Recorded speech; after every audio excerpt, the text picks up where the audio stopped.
All right, welcome to News of the Day, very late at night. I've been working on I had some of this board basically done first thing this morning, and then I'm like, I don't know when I'm going to have time to do this because of where the reviews were and when the games are being played. So here we are in between the second and third period between Winnipeg and Vancouver, and I'm finally doing this. So we'll start off with news that Sonny Milano, this came out yesterday, that he signed a 2-year, $3.4 million extension with the Anaheim Ducks. Good signing. He seemed to fit in really well with the Ducks after being traded there by Columbus. He definitely has the talent. It is a matter of him putting everything together at the NHL level. And I think he'll be fine. So, yeah, Milano, 2 years, and I think that's what we're going to see a lot of after the end of this season. It'll be a lot of 2-year, 3-year deals, just pandemic contracts. You just call them pandemic contracts. The NWHL, which of course got shut down and canceled their playoffs due to the current situation globally, they've announced that January of 2021 they plan to have a return, and they want to have a full season, which would end in March. So it's a shortened season by most league standards, but by their standards, full season, and best of luck to them. It'll be interesting to see how things work with the NWHL and where we're at in January. Because we don't have any idea of what things are going to be like in January. Are things going to be better? Or are they going to be the same? Where are we going to be at? That's going to be the interesting part of the story. So, coming out of that, we are now going to discuss the 3 games that are going to be taking place tomorrow. Starting with Boston Bruins. I got this New Jersey of mine, which of course I did the unboxing for.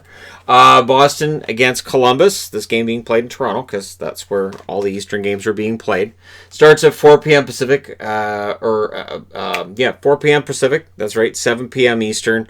And I wanted to talk about that one first. Boston 44, 14, and 12. They were 7-3 going into the break. Columbus 33, 22, and 15. They were 3, 4, and 3 going into the break. During the regular season, they met twice. They were going to meet 3 times. The pandemic wiped out that third game. Columbus won in Boston in overtime, 2-1 on January 2nd. And then January 14th, Columbus beat Boston 3-0. So Boston needs to show they can beat Columbus, and it's a good test. John Tortorella, Columbus, the goaltending, the defense they can put up. It's a very good test for Boston. We will see where the Bruins are at as they get ready for the round-robin tournament, whereas Columbus, of course, is getting ready to play against the Toronto Maple Leafs, who were victorious yesterday. So we'll see where Columbus is at as well. And it'll be interesting to see what their lineup looks like healthy. How does Tortorella deploy all the lines? How is he going to feel with everybody being healthy? How weird is that going to be for Torts? Might he actually be smiling a little bit, where we might have seen him stressed out towards the end of the regular season, towards the pause? Next game on the board is Nashville in against Dallas, and I'm saying in against, even though, yes, it's in Edmonton. There's 3 games, 2 of them are west, 1 of them is east. This one starts at 1 p.m. Pacific, which is 4 p.m. Eastern. So this is the first game of the day, and then it's Boston. So for me, as a fan of Dallas and Boston, tomorrow will either be a good day or, well, this is miserable. This board back here is for the Vancouver-Winnipeg game. Yeah, I'm hoping it's not a miserable day tomorrow. Again, I know these games don't necessarily mean a whole lot, but you have to look at these exhibition games and realize the next game means a lot for teams that are in the play-in round. So for Nashville and Dallas, Nashville it means something, and for Dallas it doesn't. For Boston, of course, it doesn't. They're guaranteed a playoff spot too. We'll see if that makes a difference. 35, 26, and 8 was the record for Nashville at the break. They were 6-3 and 1 in their last 10.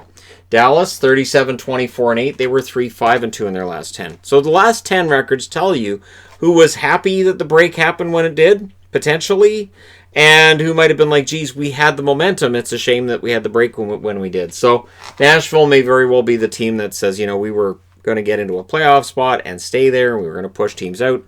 And then the break happened. December 14th, these teams meet in Nashville. Dallas won 4-1. The Winter Classic, of course, on January 1st. Dallas wins that game 4-2. And then they forgot how to score. March 5th and March 7th, they played first in Nashville. It was 2-0 Nashville. And then March 7th, they played in Dallas. 1-0 Nashville. Notice, that's within a week of the league shutting down. So Dallas wasn't getting goals. And then there were Dallas fans that were mad that I punished them on the power rankings. I'm like, how can I not punish them on the power rankings when they haven't had a goal? How does that work? So we'll see if Dallas is able to score against Nashville tomorrow and get that offense rolling. We know they have the players to do it. That's the frustrating part. It's not like they don't have talent. They have it in spades. All right. Last game for tomorrow, Vegas and Arizona. So we end the exhibition season with the Las Vegas Golden Knights and the Arizona Coyotes at 7 p.m. Pacific, which is 10 o'clock Eastern, which means if you're on the East Coast, you're not staying up to watch an exhibition game between Vegas and Arizona. And you're probably going to be like, why did I enable notifications in the middle of the night? Why did I click the bell? There's a reason I don't tell people to click the bell. There's a reason. Because I understand that when you have those notifications, it can be fun, but I understand that with the time that when I upload, no matter where you are in the world, there's probably going to be those ones that you say, really, now you upload a video? This one being an example. News of the day now, the day's over. 39-24-8 was the record for Vegas during the regular season. 8-2 in their last 10 going to the break. They were playing very, very well. Arizona 33-29-8. They were 5-5 going into the break. Arizona having a hard time getting things going and really getting on a run. And it's going to be interesting to see how they play tomorrow. How's Taylor Hall going to play?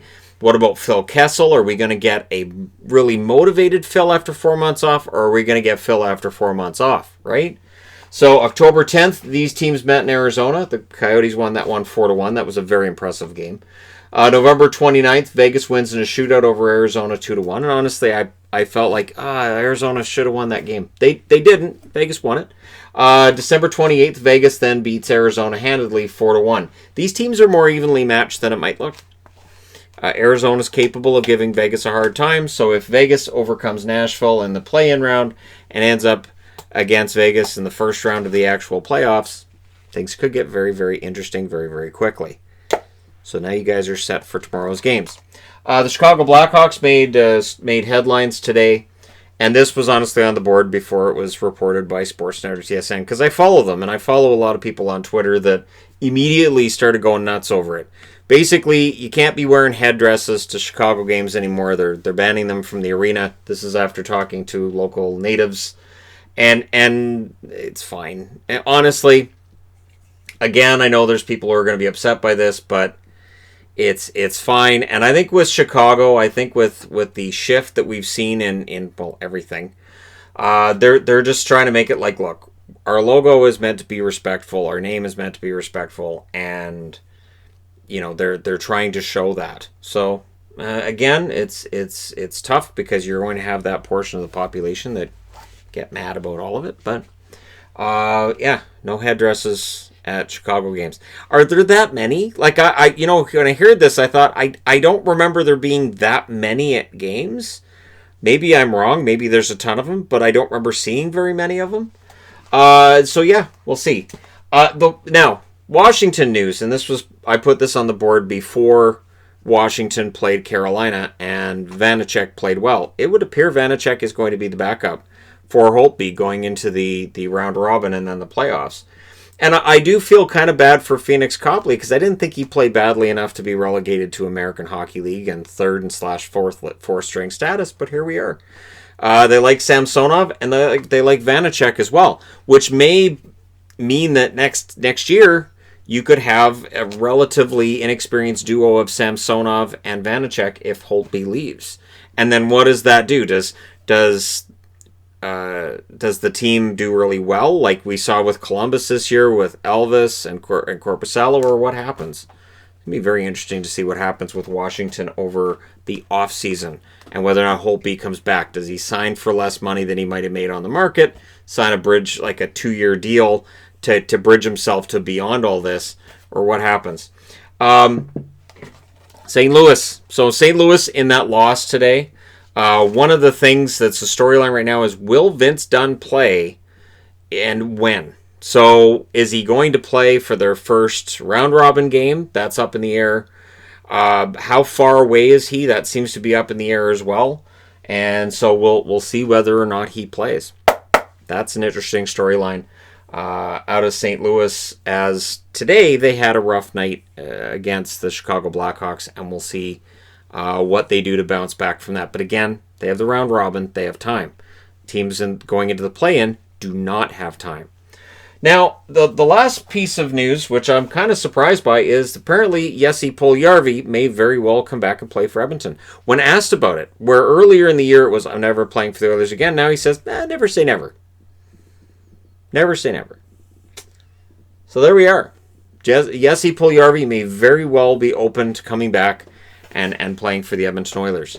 And the Oilers have never really stated that they felt they had to get rid of him. It has definitely been in Ken Holland's interest to keep him around. I thought with Kailer Yamamoto and the way he played, going into the break and the way he's looked now as well in the game last night against Calgary, I thought that maybe Puljujarvi's position was no longer required with the team because they had that top six winger that they needed. But maybe they find a way to bring him back. That would be a minor miracle, I would think, if they can talk him back into the organization and keep him around. But we'll keep an eye on that. Let me know what you guys think. Do you think Puljujarvi comes around and decides, sure, I'll give Edmonton another shot? Or does he still wait for his rights to get moved somewhere else? Let me know your thoughts in the comment section below as always. Don't forget to hit like and subscribe if you're browsing your way through. You just happened upon this video. And hey, thank you guys so much for watching, for all your support. I will talk to you again soon.